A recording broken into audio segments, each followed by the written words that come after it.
Hello guys, welcome back to my channel. আর আজকে তোমাদের সাথে শেয়ার করব মমতাজ অ্যান্ড প্রিয়াঙ্কা চোপড়া স্টাইলে শাড়ি ড্রাপিং।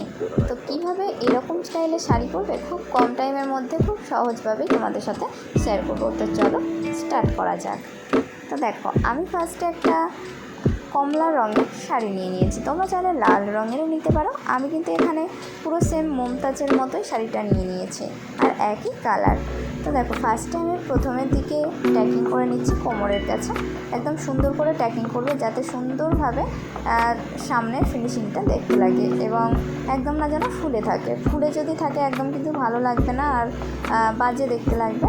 তাই আমি সেম একইভাবে পেছনের দিকেও সুন্দর করে ট্যাকিং করে নিচ্ছি। তো দেখো, এরকমভাবে ট্যাকিং করবে আর অবশ্যই কিন্তু শাড়ি পরার আগে জুতো পরে নেবে, তাহলে শাড়ির লেন্থটা তোমরা বুঝতে পারবে।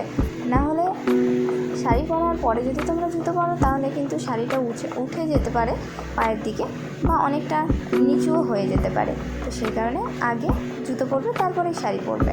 তো দেখো, এরপরে আমি চলে যাচ্ছি আঁচলের মাথার পোর্শানে। তো আঁচলের মাথার পোর্শানে সে একদম ছোট্ট ছোট্ট করে আঁচলের প্লেটগুলো আমি রেডি করে নেব।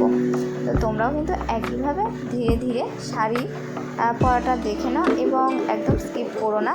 আর যারা চ্যানেলে নতুন রয়েছে প্লিজ একটাই তাদের কাছে অনুরোধ, চ্যানেলটা সাবস্ক্রাইব করে দিও যদি চ্যানেলটি সাবস্ক্রাইব করে না থাকো। আর প্লিজ পাশে থাকা বেল আইকনটি অবশ্যই প্রেস করো যাতে অল নোটিফিকেশান খুব তাড়াতাড়ি তোমাদের কাছে পৌঁছে যায়। আর এই ভিডিওতে আরও অনেক নতুন ভিডিও দেওয়া রয়েছে, তোমরা চাইলে দেখতে পারো। তো দেখো, আঁচলের মাথার ওপরে আমি একটা সেফটি পিন দিয়ে পিন আপ করে নিলাম, কারণ আঁচলটা না যেন বারবার প্লেটগুলো খুলে যায়। তোমরা কিন্তু এখানে একটা না পিন আপ করে 2-3টে পিন আপ করে নেবে, তাহলে কিন্তু খুব সুন্দরভাবে শাড়িটা পরা হবে। তো দেখো, আমি যেহেতু শাড়ি পরতে পারি সেই কারণে আমি একটাই পিন আপ করাটাই যথেষ্ট। আর যারা নতুন রয়েছে তারা কিন্তু প্লিজ 2টো করে পিন আপ করবে, না হলে কিন্তু শাড়িটা খুলে যাওয়ার চান্স থাকে। তো দেখো, এরপরে জাস্ট আঁচলের প্লেটগুলো আমি একটা ধরলাম সাইডে। আর অবশ্যই কিন্তু কাঁধের উপরে সেফটি পিন দিয়ে পিন আপ করে নেবে, নাহলে আঁচলটা কিন্তু খুলে যাবে। এরপরে দেখো, আমি ছোট্ট ছোট্ট করে কুচিগুলো করে নিচ্ছি সুন্দর করে। আর বেশি তাড়াহুড়ো করার কোনো দরকার নেই, যত ধীরে ধীরে পরবে তত সুন্দরভাবে শাড়ি পরাটা হবে। আর একটু কিন্তু স্কিপ করে যেও না, তাহলে শাড়ি পরাটা বুঝতে পারবে না। তো দেখো, আমি সুন্দর করে আঁচলের কুচিগুলো রেডি করছি। আর তারপরে সুন্দর করে ধীরে ধীরে আঁচলের কুচিগুলো মাথাগুলো সমান করে ধরে নিচ্ছি যাতে একটু ছোটো বড়ো হয়ে না থাকে। You can financially support me using UPI ID. নিচে দেওয়া স্ক্রিনে ইউপিআই আইডি দেওয়া রয়েছে, তোমরা চাইলে সাপোর্ট করতে পারো, অথবা স্ক্রিনে দেওয়া কিউআর কোডের মাধ্যমে স্ক্যানারের মাধ্যমে স্ক্যান করে সাপোর্ট করতে পারো। তো দেখো, তোমাদের সাথে কথা বলতে বলতে আমি অলরেডি কুচিটা ফিনিশিং করে ফেলেছি। তো আমার কিন্তু কুচির পোর্শনটা কমপ্লিট হয়ে গেছে। এবার সুন্দর করে ট্যাকিং করে নেব যাতে সামনের দিকে একদম ফুলে না থাকে, আর ফুলে থাকলে তো একদম দেখতে বাজে লাগবে। আর এক্সট্রা যদি কোনো কোমরের কাছে শাড়ি বেরিয়ে থাকে কোনো প্রবলেম না, জাস্ট পেছনের দিকে নিয়ে যাবে, গিয়ে হালকা করে ট্যাকিং করে দেবে, তাহলেই কমপ্লিট হয়ে যাবে এবং সুন্দরই লাগবে। তো দেখো, এরপরে কিন্তু আমি আঁচলটা আমার হাইট অনুযায়ী অনেকটা বড় রেখেছি, আর তোমরা কিন্তু অবশ্যই অনেকটা বড় রাখবে। আমি কিন্তু মেজ বরাবর অনেকটা বাড়িয়ে রেখেছিলাম, তার সত্ত্বেও কিন্তু আমার একটু জাস্ট আঁচলটা ছোট হয়ে গেছে। তো তোমরা কিন্তু অবশ্যই আরও বেশি করে আঁচলটা বাড়িয়ে রাখবে, যেহেতু আমি তিনটে পাক দিয়েছি সেই কারণে আঁচলটা ছোট হয়ে গেছে। তো দেখো, আঁচলটা আবার আমি জাস্ট সেফটি পিনের পিন আপটা খুলে নিয়ে সুন্দর করে আবার প্লিটটা রেডি করছি। এবার মাঝখানে কিন্তু আমি পিন আপটা করবো, কারণ মাঝখানে করলে একদমই ঘাটবে না। আর তোমরা চাইলে মাথার ওপরে দিয়ে দিতে পারো একটা পিন আপ, আঁচলের মাথার ওপরে একটা সেফটি পিন দিয়ে পিন আপ করে দিতে পারো, আবার মাঝখানেও একটা পিন আপ করে দিতে পারো, তাহলে আরও ভালো হবে, আরও মজবুত হবে আর কি। আর বারবার তোমাদের ঠিক করতে হবে না। তো আমার কাছে একটা পিন আপ করাটাই যথেষ্ট। তো তাই আমি আঁচলের মাথার পিন আপটা খুলে আঁচলের মাঝখানে প্লিটগুলো একসাথে জয়েন্ট করে পিন আপটা করে নিচ্ছি। এরপরে দেখো, আমি পেছন থেকে জাস্ট নিয়ে এলাম আঁচলটা, এবার সুন্দর করে আমি দেখো সামনে কিন্তু ঠিক এরকম পজিশানে পড়বে, তাহলে খুব সুন্দর ফিনিশিংটা দেখতে লাগবে। তো ফার্স্টে আমি এরকমভাবে রোলিংটা করব। তার আগে আমি সুন্দর করে গুছিয়ে নিচ্ছি যাতে সামনের ফিনিশিংটা খুব সুন্দর দেখতে লাগে। আর তোমরা কিন্তু অবশ্যই এরকমভাবে করবে, তাহলে খুব সুন্দরভাবে এবং খুব সহজভাবে শাড়ি পরাটা শিখে যাবে।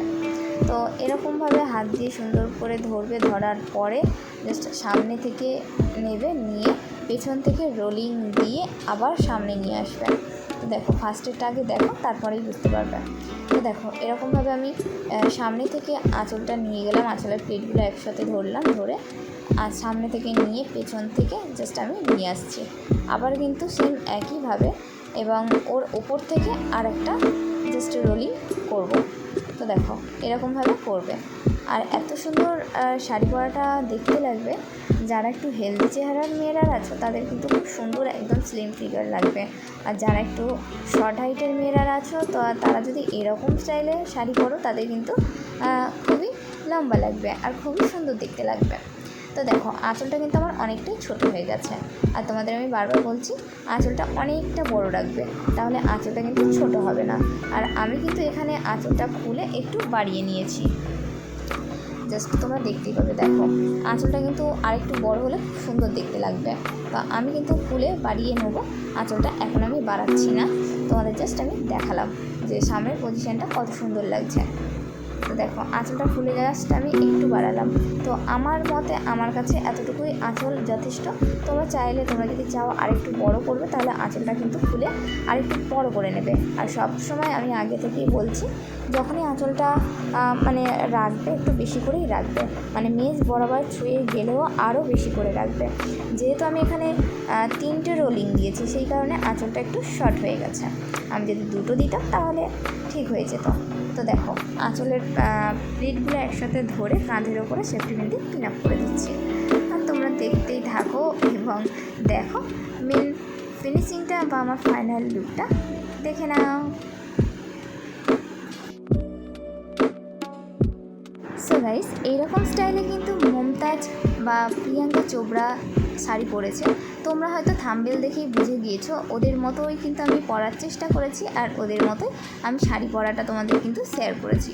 আর কত সুন্দর ফিনিশিংটা লাগছে জাস্ট দেখো, খুবই সুন্দর লাগছে কিন্তু। আর এরকম শাড়ি পরে কিন্তু আমার কোনো প্রবলেম হচ্ছে না হাঁটা চলা করতে। তোমরা হয়তো ভাববে সামনের দিকে হাঁটুর কাছে যেহেতু এরকমভাবে দেওয়া আছে শাড়িটা, হাঁটতে গেলে পড়ে যেতে পারো, কিন্তু এতে কোনো প্রবলেম হচ্ছে না আমার।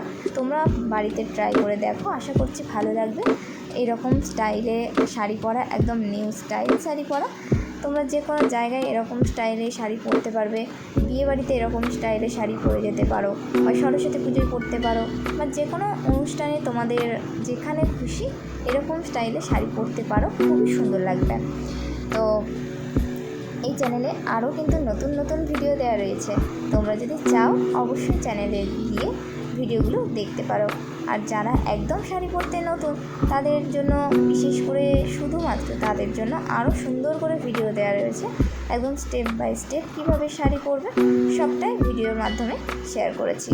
আর আমি ভিডিও করি একটাই আমার উদ্দেশ্য, যারা যারা শাড়ি পরতে পারে না বা যারা যারা একই স্টাইলে শাড়ি পরে প্রতিদিন বোরিং হয়ে যায় তাদের একটু জাস্ট ভালো বুদ্ধি দেওয়া বা ভালো আইডিয়াতে শাড়ি পরার যেরকম আমি পারি আর কি সেরকমটাই শেয়ার করি অন্যদের, যাতে অন্যরাও ওই রকম স্টাইলে শাড়ি পরতে পারে। সো গাইস ভিডিওটা যদি ভালো লাগে তাহলে কী করতে হবে তো অবশ্যই জানো, like comment share and subscribe করতে একদমই ভুলো না। পাশে থাকা বেল আইকনটি অবশ্যই প্রেস করো যাতে অল নোটিফিকেশন খুব তাড়াতাড়ি তোমাদের কাছে পৌঁছে যায়।